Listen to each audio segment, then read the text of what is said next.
Hello, everyone. We're going to take a look at another interview from Tess Holliday. This is from the Good Morning Britain show. Plus size Tess Holliday was confused by her eating disorder diagnosis. Take a look, Pooh. Oh, yeah, Good Morning Britain. American plus-sized model Tess I think I'm going to. There you go. Holliday appeared on the front cover of Cosmopolitan back in 2018. The aim was to inspire readers to love They their had to censor this. Okay. Okay, YouTube. Okay. bodies, whatever their shape. Well, now the activist has revealed her diagnosis of atypical anorexia, but she says she's been accused of lying because I don't know. Why wouldn't she lie? she doesn't fit the stereotype of someone with an eating disorder. Yeah. Tess joins us now this morning. Good morning to you, Tess. Oh, I like these earrings. I like these earrings a lot. But I don't like this on top of your head ponytail. I've never liked that style. Sorry, it's not just in Tess, it's in anybody. I don't like this kind of ponytail. Good morning. Thank you so much for Good joining us. morning. It's great to have you on the show this morning. I'd imagine that most people waking up this morning and hearing this, that you have atypical anorexia. Atypical Anna. I'm going to put this here, just in case, because I'm Spanish. Please give it a like, subscribe, hit the notification bell. You know the thing, you know the drill. But having an idea of what we assume that means physically to actually the difference when we look at various shapes of bodies, will be quite surprised by this. How did you feel when you were given the diagnosis? Well, she would grab a mirror and say, "Hello, is my therapist blind?" I mean, just the same as everybody else watching. I was confused. I didn't understand. I was a little Girl. bit angry. You know, I thought I knew my body really well. So to hear the diagnosis was really jarring. So what was... Again, we saw in another interview the diagnosis was not taken by the correct professional. It was taken by another type of professional, dietitian, but not a psychiatrist. Okay? A dietitian can make the recommendations about diet, and they can have an opinion, but that opinion would almost be like the same you would have or the same I would have. Just an opinion, but they would not be the correct professional. Yeah, you could ask an electrician, why does your faucet that not working? But yeah, they're an electrician, they are not a plumber. Yep, they can know a thing or two about plumber, about what a plumber work would be, but maybe not the whole thing, don't you think? What would have been your understanding of somebody who was experienced atypical anorexia until you heard that you had it? I mean, typically in media, we've been presented with folks that are extremely underweight, but that's part of why I had no idea that I could even struggle with anorexia. So, you know, that's part of why I wanted to share my story, because I know my body very well. No, you do not. I don't think you have seen your feet in ages. I knew myself very well. No. So to No, she was the Lulu. She was saying some stuff on Twitter. In another interview, we saw it. That she was saying, "Yeah, I have Anna and this and that." Again, I want to see an interview between this lady, Tess Holliday, and a North Korean defector. I want to see that. With all my might, with all my being. Please and thank you. I would love to see Tess Holliday rambling about starving herself and restricting herself and not eating. And the North Korean defector looking at her like, yeah, tell me more, please, and thank you. hear that I could be, you know, living in a larger body and struggling with a disorder that's been presented differently really threw me for a loop. And I figured other people were dealing with the same thing. It's a really important issue to speak about because, as you say, you don't fit the stereotype of how we might imagine someone suffering that particular eating disorder. What were your symptoms? What did you present with, and how did you get to that diagnosis? She got to that diagnosis with a dietitian, not a psychiatrist. I got to that diagnosis because I've been struggling with the eating disorders most of my entire life. I restricted. I would Oh, yeah, sure. And we saw you in Instagram eating the freaking whole cake from the middle of the cake with a spoon. Yeah, that's what Eugenia Cooney would do. Yep, every Tuesday. Of course, of course. She is a freaking joke to everyone who had to struggle with Anna. She's a freaking joke. She has probably, my opinion, I am an engineer, I am not a psychiatrist. She has probably bad B space hinge disorder. Yep, and that is characterized. I don't know. One of the characteristics is cycles of eating a lot of things at once and then restricting yourself. Maybe that restriction, yeah, that's what she's doing. But after the eating like a garbage disposal, look at her. How many Eugenia Coonies can fit in one Tess Holiday? My God. wouldn't eat. I would go sometimes an entire day without eating anything. And I was Oh, hungry. I knew I was one day. Please ask a North Korean defector. For the love of everything that can be loved. I was hungry. You have a lot of reserves in your body in the shape of fat. Fat is a substance humans and many other animals store the, for calories when we cannot eat for some reasons. For example, we cannot hunt any prey, we cannot get any plants, any forage for food. So we use the fat stored in our bodies to survive until we can get any other source of food. Yeah. Ay, my goodness. hungry, but in a way, I think, I was hungry, and also 500 pounds. First world problems. Tess, get a grip. I kind of wore it as a badge of honor that I was like this person in a larger body not eating. And Like a badge of honor. That is the thing. That is this kind of mental and social badge of honor that is just hypocrite. Yeah, we saw you not eating for one day. How much did you eat yesterday? 5,000 calories? 6,000 calories? 10,000 calories? And now you're restricting.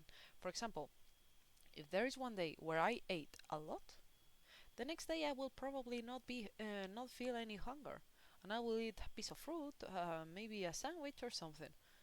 But sometimes that happens. For example, if it's your birthday, you're going to this restaurant, and then you have cake, and then you have something else. The next day you're going to feel very stuffed, and you would like to rest for a bit from eating. You would like your stomach to settle down and enjoy the trip. You know, to the bathroom. people in my life would say, "Oh, Tess, she doesn't eat that much," and Yeah, sure. I kind of normalized that, which is my bad. But now that I know, I'm able to do something about it. And I know I've been on your program a lot over the years, Yeah. not like in person, but you guys have talked about me a lot. Susanna, you have always held it down for me, so thank you. Yeah, sure. But you know, This poor lady trying to face. I was about to say Amberlyn Reed, no Tess Holiday.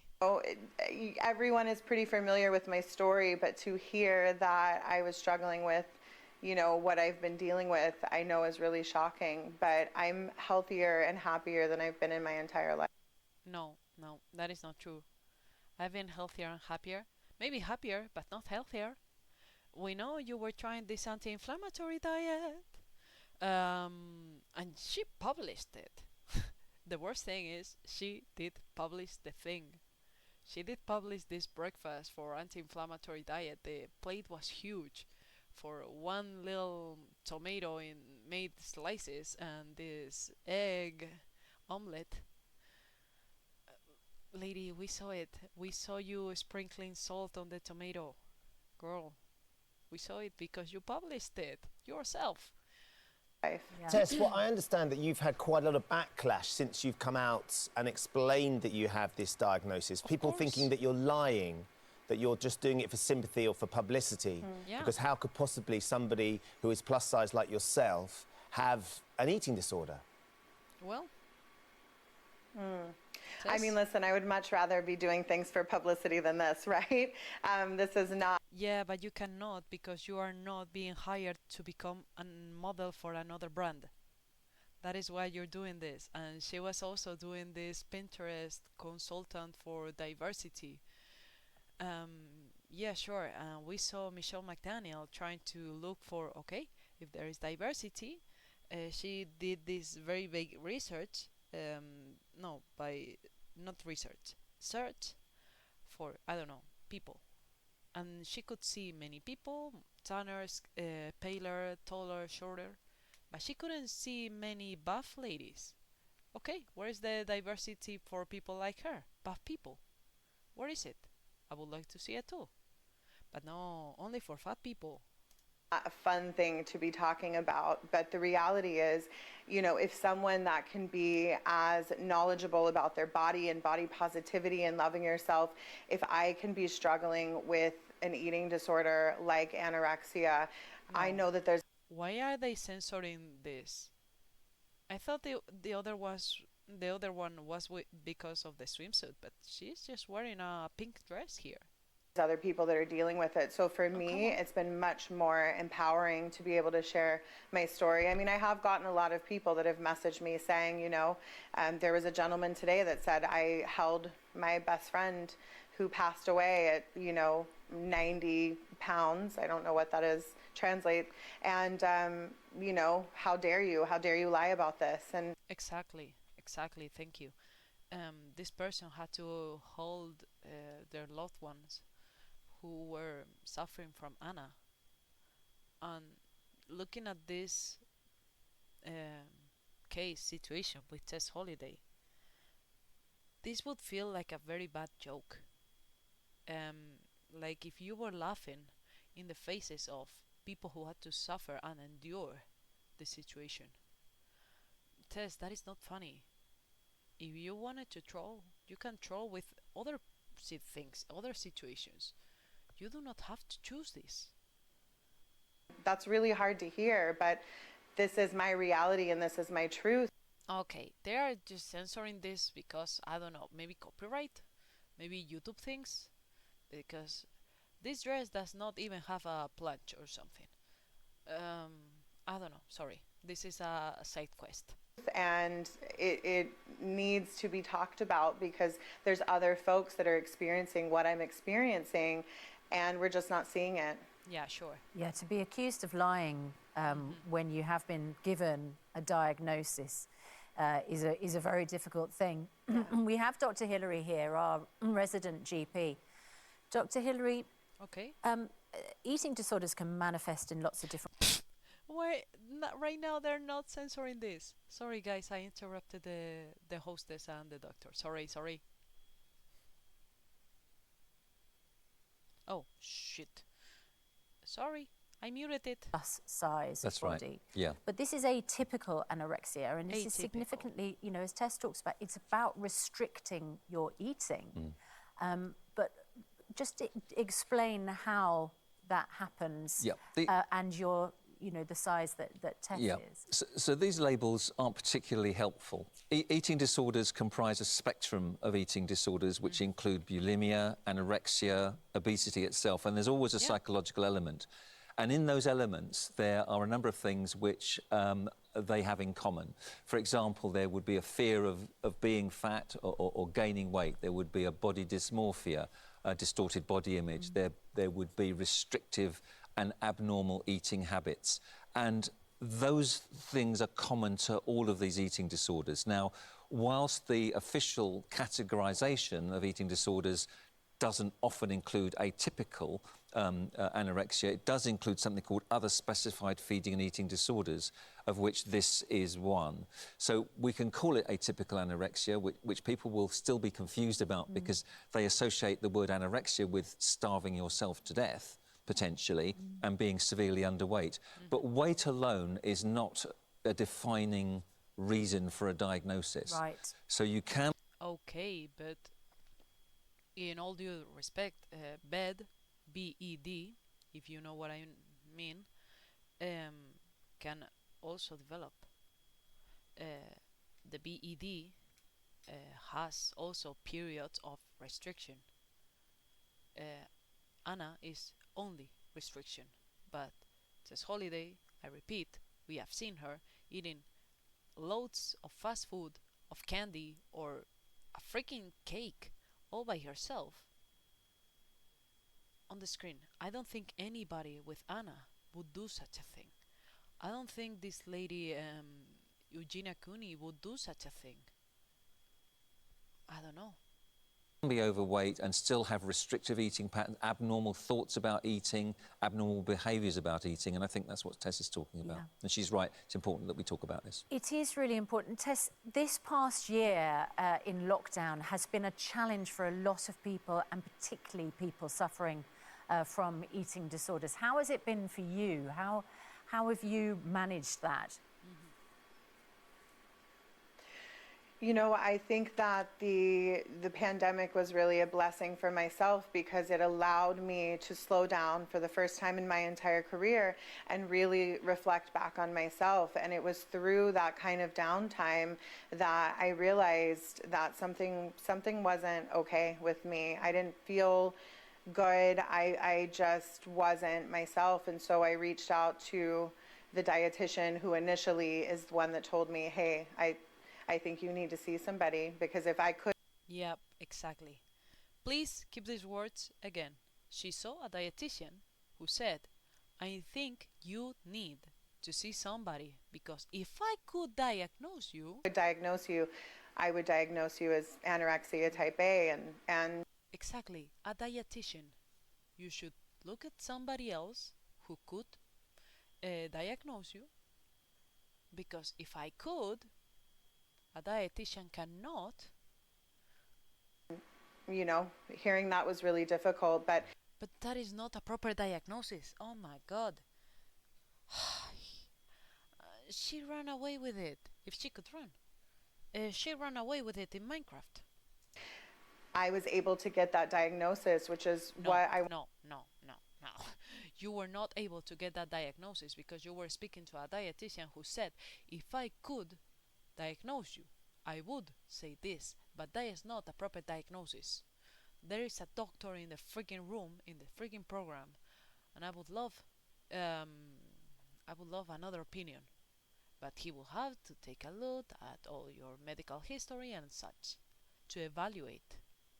want to talk about that there's so many folks that aren't getting the diagnosis due to weight bias stigmas. We're going to be talking to Joe Marler shortly, who you may or may not be aware of, Tess, but he's an international rugby player who has struggled with his own mental health and has been through some real battles. And one of the things that Joe talks about is once he got some diagnosis and he sought some help, he was given a plan of how he could start trying to sort out the issues he was dealing with. And as difficult as it was to get that diagnosis, how much has it helped you now with your own mental well-being and your physical health in terms of sort of looking forward? It's been revolutionary because of getting the diagnosis. She did not get a diagnosis. I finally understood that you cannot understand something with a diagnosis when you did not get such diagnosis. I am fat. This is an interview right now, 13th May 2021. Because I was starving myself. And oh, you were starving yourself. Yeah, sure. Cry me a river. I would love to see this lady try to talk with a North Korean defector. That's it. It's really hard for people to understand. And I know that's not the case for everybody, but for me, I was restricting so much that I was harming my body. So now... No, you were not. As long as you would have medical supervision, electrolytes, and I don't know if a few more supplements with your reserves made of fat, you would be able to survive for who knows how long. Oh, goodness gracious. This lady does not understand basic biology. It's like Amberlyn Reed when she was telling Destiny she doesn't understand nutrition like I do. I'm able to feed my body, take away the guilt from it, Yeah, no, the takeaway, you're saying another kind of takeaway. and take care of myself in the Yeah. way self in the way that I need. And I feel better, and I feel like it shows. And I want that kind of peace and happiness for other people that I robbed myself of. I Yeah, know sure. that men are also affected by body image and in increasing numbers as well, but women's bodies are constantly scrutinised, aren't they? And I can't imagine many people's bodies are scrutinised as much as yours is. When people talk about your weight, your size, constantly, what impact does that have on you and how you feel about yourself? Listen, I'm a tough cookie. I feel like if No, you're not. We have seen you crying in your car several times because somebody told you the simplest, most harmless thing. I wasn't, I wouldn't be able to sit here with y'all today. But I would be lying if I said it didn't affect me. And I do believe that social media has played a role into my disordered eating. It's Yeah. extremely hard to, Yeah, because you were eating cake. And not a piece of cake, but the whole freaking thing. want to talk about my successes in my career and the positive that I'm trying to do in the world. And it's always minimized and diminished by my size and perceived health. So it kind of feels like no matter what you do, it's just an uphill battle. And so, it's been really empowering to kind of take control of my own life and my own truth. But it's really challenging. And I was interested to see as well that you feel like you're feeling considerably better, you're seeing a dietitian, you're eating A dietitian. What about a psychiatrist? And what isn't the doctor speaking any longer? more healthily, and as a result you are losing weight as well, not because you're weighing yourself, just Oh, right now I'm getting a little bit triggered because he's wearing this half Windsor necktie. Uh, what do I call it? Knot. And yeah, that kind of knot makes your tie to look crooked, and I am getting triggered because of that. I always wear the double Windsor one. Sorry. because naturally you're giving your body what it needs to exist without sort of forcing it into any sort of Yes. combative situations. Absolutely. Yeah. I mean, that's kind of what spurred all of this, is that I was getting a lot of comments from people about, my weight loss and my body changing. And it made me uncomfortable because I think that we should be able to compliment people and not mention their size or perceived health. So I kind of just posted saying like, hey, can we stop talking about my body? And I'm actually recovering from an eating disorder. And yeah, but your eating disorder is not a nice bed. But it kind of blew my mind that I could, my body could change and shift by feeding it more. And, You do not need to feed it more. You have a lot of reserves made of fat, and that fat is made to be used in times of famine. Do you understand? For example, if we were a wild animal, for example, if we had to hunt, if we don't find anything all winter, we would have to have some reserves beforehand. For example, bears go and eat a friggin' load of salmon before going into winter sleep, right? Why do they do that? Because they need the fat that salmons can give them, right? And they eat a lot of berries, they eat honey if they find it, but mostly salmon because it's a very fatty fish, right? And they do so because they want to endure the winter with that energy stored in their fat. That's it. Tess, lady, go back to school, go learn something else. I'm just glad that I'm able to talk about this with you guys. Yeah, and I've always thought that it's really important we don't shame people for their sizes, we don't criticize people, we support. Yeah, we support the people who are having these issues. Thing is, if you are being a hypocrite, we can call you on it. That's it. We are not just, oh, you're fat, ha ha ha ha ha. No, we're like, oh, you're claiming to be a patient with Anna, while you did not get a proper diagnosis, while you were implying that, yeah, you were a poor victim and you were restricted, when you have a lot of reserves of fat that are made for that purpose. Fat is made for that purpose and stored for that purpose. If not, we wouldn't keep it. We would just poop it, right? But yep, um, she's yapping about the same rhetoric, and yeah, she's making people dizzy because of it. People. Because the key thing is being healthy, isn't it? No matter what size. Do you feel healthy right now? No, she's not. She can feel it. I mean, health is kind of a slippery slope because I do think that there are a lot of people that are predispositioned to not be able to be healthy. There's like medical conditions and things like that. So I want to be mindful of that. But for my personal self, I don't like to use the word healthy for those reasons. But for me personally, I do feel healthy, and I feel very aligned with my body, both mentally and physically. And I think that that's most important. Yeah. Well, I think what the way that you've spoken out about it is really important. It's important we don't have stereotypes around these disorders. And I'm sure that what you've said will help. But when you speak out, Tess, there is always a backlash, isn't there? Do you expect people, Because she's dumb as a brick. Having seen this interview, will then sort of, talk to you again and take issue with what you're saying? Listen, we all know that there's people out there that are miserable regardless of what they do, and there's always going to be people that aren't going to get what I'm doing. But at the end of the day, I'm not doing this for them. I'm doing that for for people that are watching this and saying like, hey, I'm dealing with that, or for your echo chamber.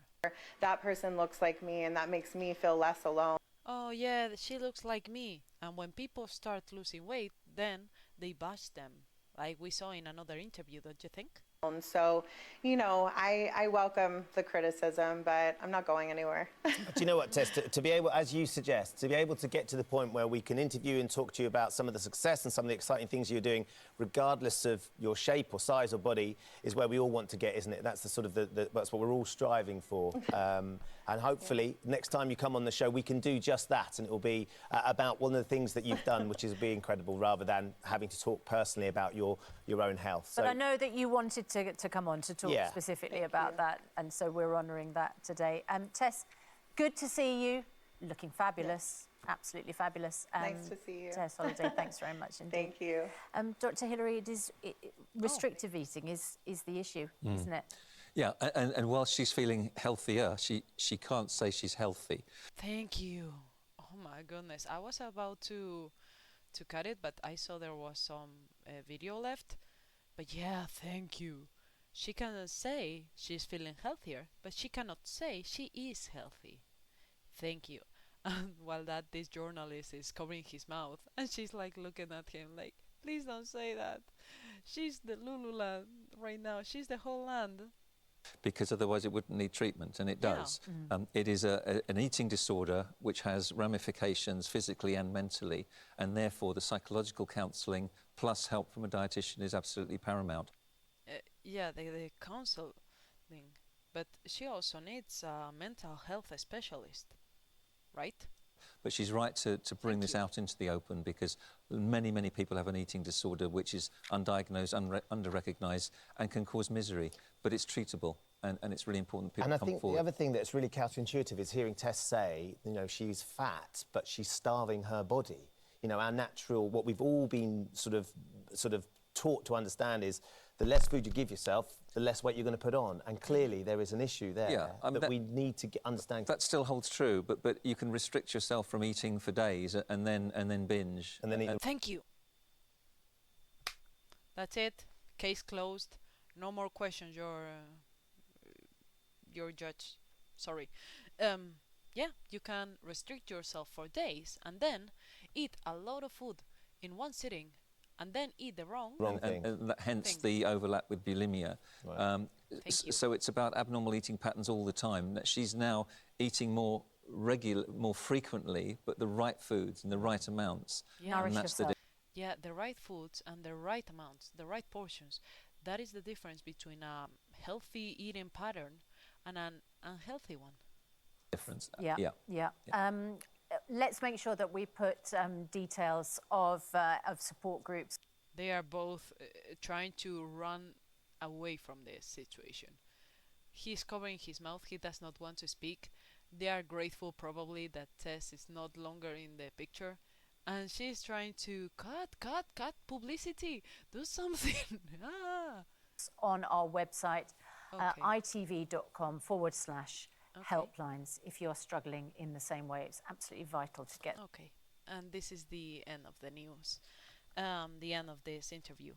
Thank you, the doctor. He was a breath of fresh air because Tess Holiday's just holding onto this dietitian non-proper diagnosis.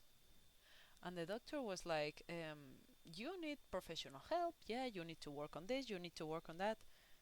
And yeah, she was probably having a restriction, which is a very special characteristic of Anna. But yeah, she could do the bed, the BINGE thingy, any other day. Yeah, sure. But well, that is it. Thank you everybody for watching. I would love to see you in the next video, and I would like to give each and every one of you a good day. Goodbye.